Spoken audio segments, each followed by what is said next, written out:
Late on a tense Sunday evening, confirmation arrived that 3 American service members had been killed in an Iranian strike targeting U.S. personnel stationed in Kuwait. At least 5 others were seriously wounded. The announcement sent shockwaves across Washington, across the Middle East, and across households watching the news in disbelief. Flags were lowered, families were notified, and a region already simmering with hostility was pushed to the brink of something far larger than anyone had anticipated. President Donald Trump addressed the nation shortly afterward, calling the fallen troops true American patriots and vowing that their deaths would not go unanswered. His tone was resolute, solemn, and unmistakably firm. Sadly, he warned, there will likely be more before it ends.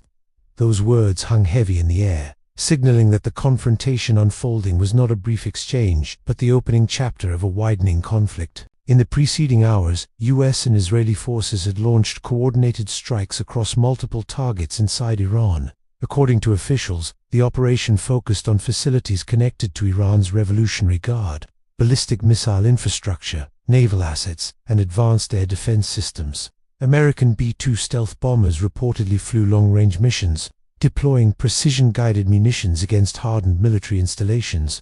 Israeli fighter jets conducted parallel operations, claiming near-total air superiority in portions of Iranian airspace. The conflict was no longer theoretical.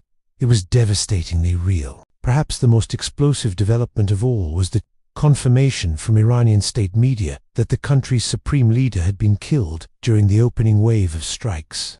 The Ayatollah, long considered the most powerful political and religious authority in Iran, had reportedly been meeting with senior military leaders when the compound was hit.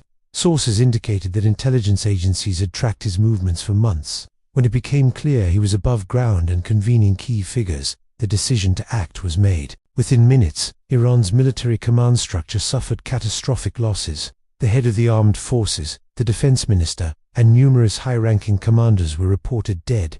More than 40 senior leaders were believed to have been killed in total. It was a stunning blow to the heart of Iran's leadership. The uncertainty was profound. According to Iran's constitutional framework, an interim leadership council would govern until a new supreme leader could be selected by the Assembly of Experts. The question on everyone's mind was not only who would rise to fill the vacuum, but whether the system itself could withstand the shock. Meanwhile, regional tensions escalated further. Dubai International Airport, one of the world's busiest transit hubs, was placed on lockdown after multiple attempted strikes in its vicinity. Travelers described long nights filled with explosions and warning sirens. Thousands of Americans found themselves stranded across the Gulf, unable to secure flights home as airspace restrictions spread across the region. U.S. embassies went on high alert. Governments issued urgent advisories warning citizens to remain vigilant. In Washington, debate intensified. Lawmakers from both parties called for clarity on the objectives and legal authority underpinning the operation. Some demanded a congressional vote under the War Powers Resolution before any further escalation. Others argued that swift, decisive action had been necessary to neutralize an imminent threat.